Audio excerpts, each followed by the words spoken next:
Assalamualaikum warahmatullahi wabarakatuh. Salam sehat dan sejahtera selalu teman-teman semua dimanapun Anda berada. Mudah-mudahan teman-teman selalu diberikan kemudahan, kelancaran, kesehatan, dan keberkahan. Oke, kali ini saya berada di salah satu perumahan elit di Kota Malang, yaitu di Araya. Saya mengunjungi salah satu teman saya, yaitu seorang pengusaha yang cukup sukses di bidang yang pertama adalah tour and travel, terus di bidang sebagai supplier bahan-bahan baku roti, makanan, dan alat-alat, dan yang ketiga adalah juga dia memiliki rumah produksi untuk memproduksi roti sendiri. Dan cuma itu juga dia memiliki beberapa usaha untuk franchise. Untuk lebih jelasnya, marilah kita kunjungi beliau.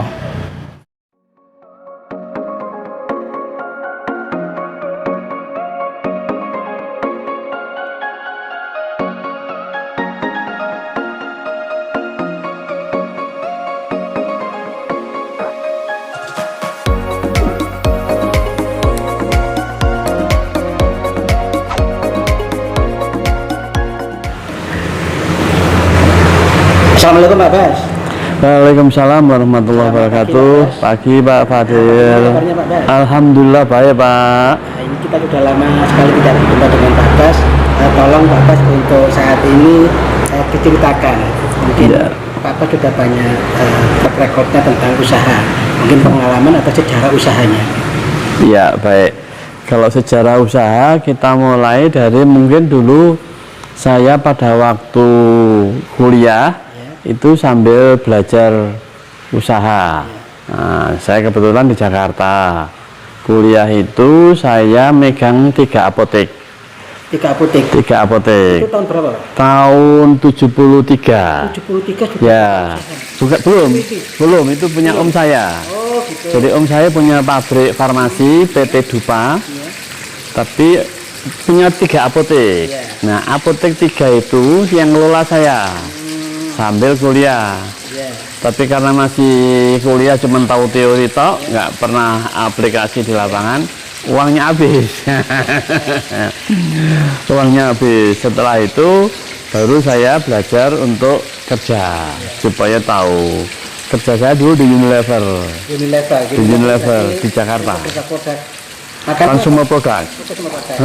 Seperti Blue Band, Sariwangi, Kecap Bangu, Kenor. Apa sebagai apa di sana dulu Pak? Saya waktu itu sebagai marketing manager. Ini pemasaran ini. Iya, waktu karena tadi belajar tadi. Sebetulnya Unilever itu sebetulnya bukan kerja sih, cari pengalaman. Karena saya tadi sudah usaha tapi duitnya itu habis saya pakai. Berarti kan saya ngerti teori tapi saya tidak bisa memanage uang. Nah, untuk di Unilever itu belajar itu bagaimana sih memanage uang, bagaimana memanage penjualan dan seterusnya. Akhirnya berapa ya, 2-3 tahunan kalau nggak salah saya resign Dari Unilever itu. dari Unilever. Begitu resign malah ditawari untuk sebagai distributor Jawa Timur Dari Unilever. Jadi saya distributor Unilever untuk Jawa Timur, yang food service. Jadi di Unilever itu ada 3 divisi. Channel distribusinya itu adalah distributor retail, distributor modern market, distributor untuk food service. Kalau yang retail sama modern market itu setiap kota ada 1. Di Malang 1, di Surabaya malah ada 8. Sidoarjo 1 setiap kota. Tapi kalau yang food service, kebetulan di Jawa Timur itu hanya saya.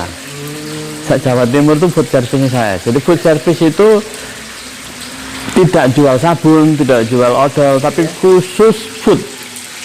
Makanan. Jadi ada Blue Band, ada Sariwangi, ada Kenor, ada. Distributor tunggal Pak. Saya distributor tunggal untuk Jawa Timur. Ya. Ya, untuk Jawa Timur. Nah, terus terakhir itu saya sudah tua, anak saya, istri saya itu menyuruh sudah nggak usah kerja karena udah tua, suruh pensiun. Karena pada waktu distributor Unilever itu semuanya aset itu ada di bank. Karena Unilever kan butuh bank garansi. Oh, garansinya ya? Ya, kan saya dikasih waktu kan sebulan, dikirim barang sebulan, tapi ada jaminan. Jaminannya bank garansi, uang, sertifikat bank garansi itu di Unilever, yang jamin bank, tapi aset saya di bank. Oh gitu. Nah, ada 38M untuk garansinya, bank garansi. 38M. Ya, Garansinya saja. garansinya. Jadi semua rumah, semua aset, semua itu ada di Harus bank. di bank semua. Ya, terus bank keluarkan sertifikat untuk jamin Unilever. Agar nanti produk-produk dari Unilever bisa dikirim ke Bapak gitu ya. Gitu. Pak, itu Katanya. berarti mulai Bapak distributor itu berapa tahun Pak lamanya? Lama ya, saya tahun berapa itu? Itu sudah dari Jakarta ke Surabaya. Awalnya kan Jakarta saya. Awalnya Jakarta. Jadi terakhir untuk pensiun dari Unilever sendiri tahun berapa Pak? Saya nggak pensiun, saya resign. Oh resign aja ya, nggak pensiun ya? Resign aja. Jadi resignnya tahun kira-kira Ya 80-an. tahun 80-an. 80-an. Kalau distributornya Distributornya itu tahun 90-an. Sampai 2000 kemarin tuh 2015 ya. 2015 ya? 2018 ini saya pensiun. Oh, dari distributor ya? Dari bisnis lah. Dari bisnis ya. 2015 ya? Ya. Tapi bisnis-bisnis yang lain masih tetap. Nah, setelah itu baru bisnis-bisnis yang lain kita ya untuk mainan sebetulnya sih, bukan ini. Untuk mainan Pak ya? Ya, karena kalau langsung pensiun kan langsung nggak ada yang dipikir. Akhirnya saya buat swalayan, namanya Polamat. Ya, jadi kayak Indomaret gitu tapi merek sendiri, Polamat.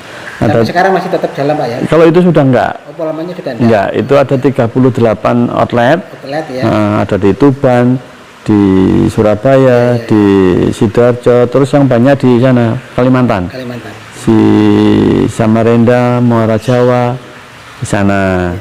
Terus tapi saya lihat perkembangannya untuk consumer produk dibanding dengan sudah ada Big Boy, ada 2 perusahaan yang besar itu, sehingga saya kayaknya nggak bakalan bisa memenangkan peperangan itu.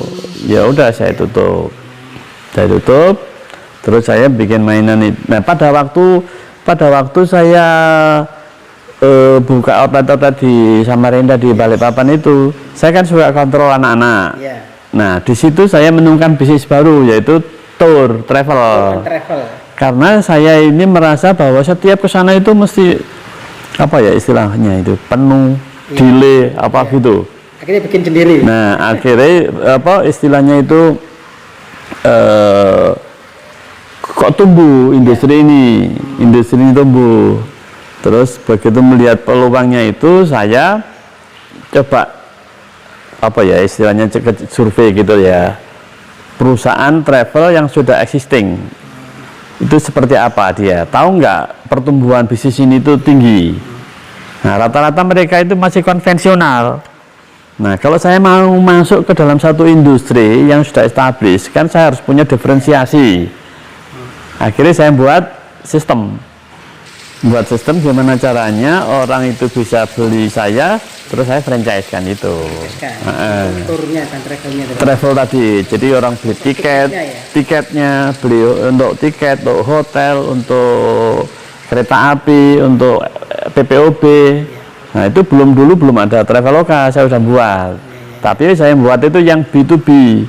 Kalau Traveloka kan B2C, jual langsung ke konsumen. Kalau saya jualnya ke pabrik-pabrik, ke perusahaan-perusahaan travel. Jadi dia nggak usah deposit ke semua maskapai, yang deposit ke semua maskapai itu saya. Jadi dia nggak bondo, nggak pakai modal. Wong pada waktu booking itu sudah, nanti kalau isut baru dia transfer ke saya, baru bisa diisut. Itu, jadi itu saya temukan pada waktu saya mondar-mandir Surabaya Balikpapan. Itu yang travel itu. Nah begitu kondisi travel itu kena pandemi, nah di situ saya akhirnya travelnya saya tutup. Tahun 2020 Pak? 2020 itu saya tutup travelnya. Itu. Tapi dari perjalanan itu sebelum yang saya buat itu sudah buat ternak ayam. Ternak ayam ya? Ternak ayam organik.